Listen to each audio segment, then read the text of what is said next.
Hello friends, what's up?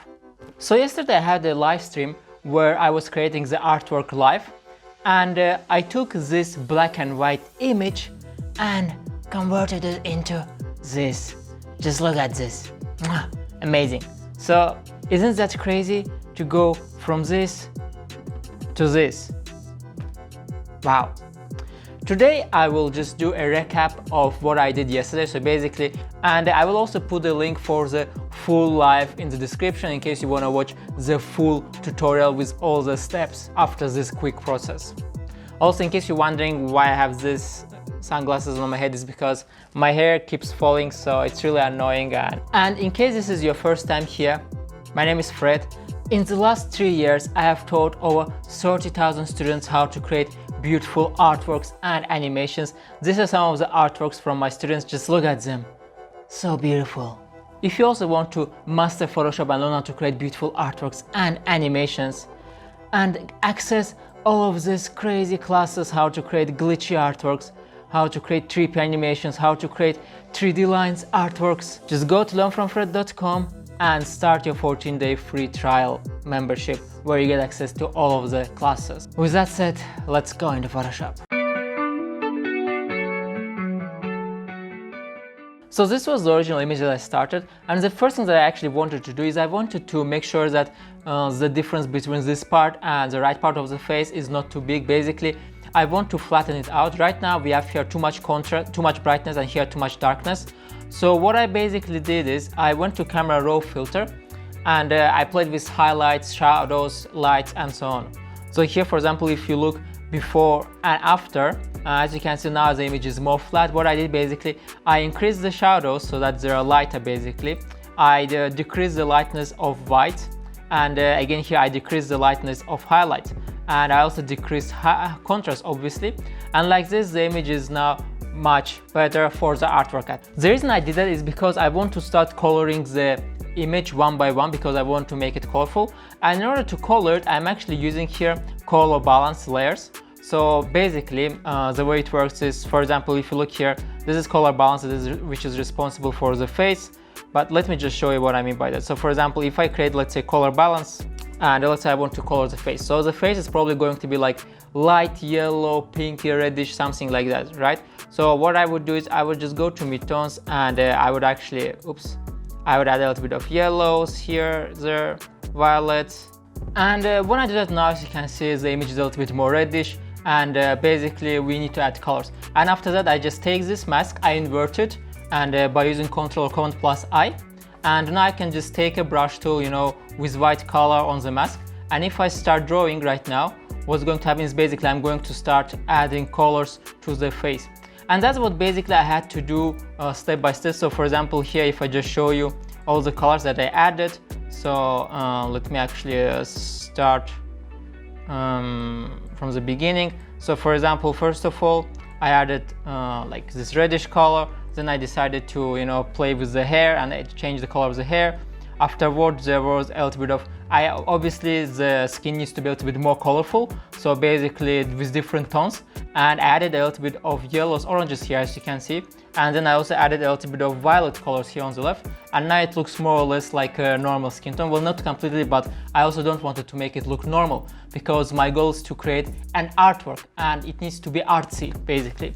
So, and I also did a little bit work with the lips, make them a little bit redder. What is here? The eyes, as you can see, make them green using color balance, and the leaves and all the other parts. So basically here I'm just using color balance at every step in order to color these things, color like parts by part. So as you can see, obviously I had to do it part by part, so I had to take brush tool and actually color every single place one by one.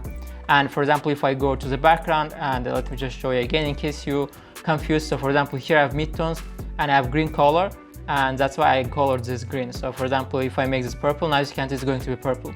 So basically I can control every object separately, which is pretty cool.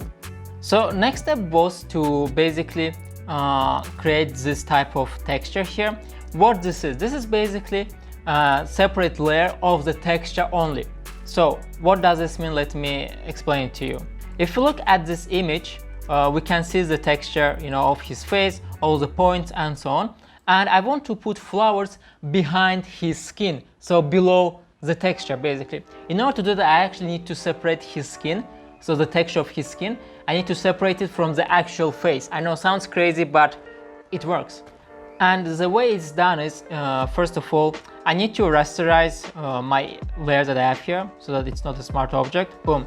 Then I actually need to create copies of it, so 1 and 2 copies basically. And this copy is going to be texture, so I will just call texture. This is going to be blur. Okay, so now let's turn off texture, let's go to blur, and for the blur I will just go and add a little bit of blur, Gaussian blur, so this is too much. Let's say 1.5 should be enough. Okay, now let's go to the texture. So now what I basically need to do is I need to take this texture image and I need to subtract blur from it. And when I subtract blurry parts from the image, I'm gonna get only the texture parts, the pointy parts, because I'm subtracting all the smooth parts. Okay, it sounds difficult, but look at this. So if I take this texture, I go to image and I go to adjustments, and then I go to apply image, and then I go to blending mode, subtract here, for example. Obviously I need to tell him what I want to subtract, so here I have merge layers. No, I want to subtract the blur, and I want the offset to be 182. Perfect, let's click OK. So now when I did that, as you can see now, if I turn the original image off, now I have two layers, texture and the blurry. But if I combine them, I'm going to get back the normal image. So again, this is just blur, this is just texture. But if I go to texture and I change blending mode to linear light, what? It's sharp again. I'm getting back the normal image. That's because now I have texture on top of the blurry part. So like this I can actually separate the texture from the blurry part.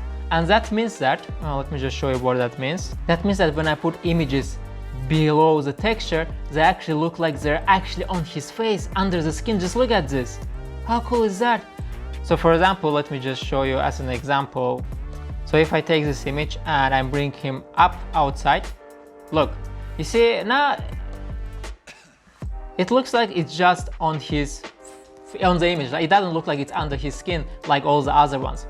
So basically I need to place it below the texture.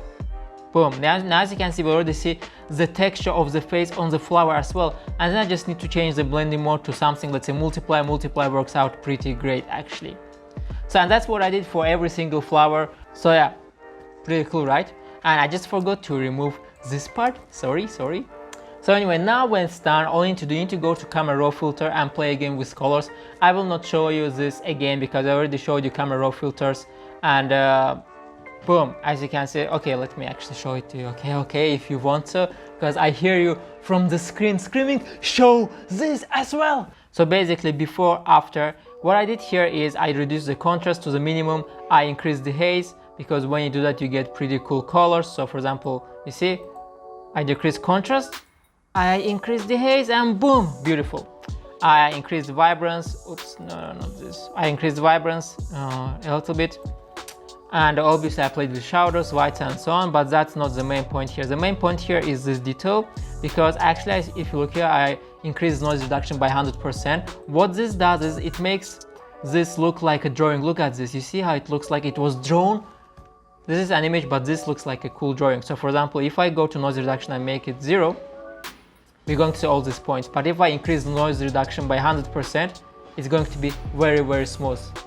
And then I just went to color mixer, played with colors here, and here we can just basically control every color separately, like reds. You want to make them orange or you want to make them pinky, and as you can see now the face is pink.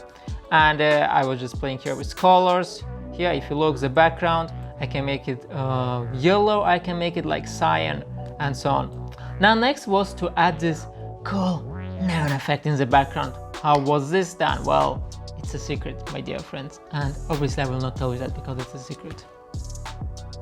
Okay, I'm joking. So listen, first of all, I have here this exposure adjustment layer. So if you go here, this is the one, exposure.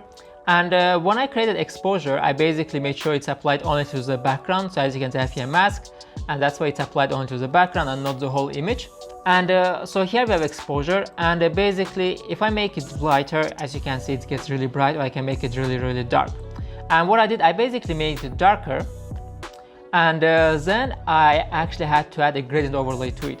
What is this? So if I just double click here on empty space, layer styles will open, and here, for example, if I go to gradient overlay, I can just click here, and once I click on gradient overlay, and here I already have this gradient, and most likely it's going to be like this for you. So you're just going to say gradient around it, and first thing you need to choose a nice gradient. So if you go to gradient, and like in the newer versions of Photoshop, you have lots of beautiful gradients automatically. Not in new, actually, starting from 2019, Photoshop added this beautiful gradient, and I went to this purple ones, and I select this one, and then you just need to go to blending mode and change the blending mode to what was it? I forgot.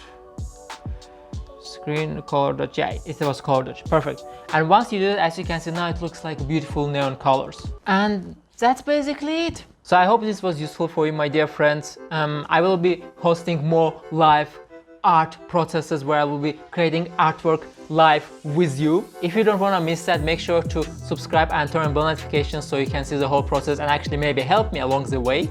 Make sure to check out my learnfromfred.com Photoshop classes. Love you. Bye bye.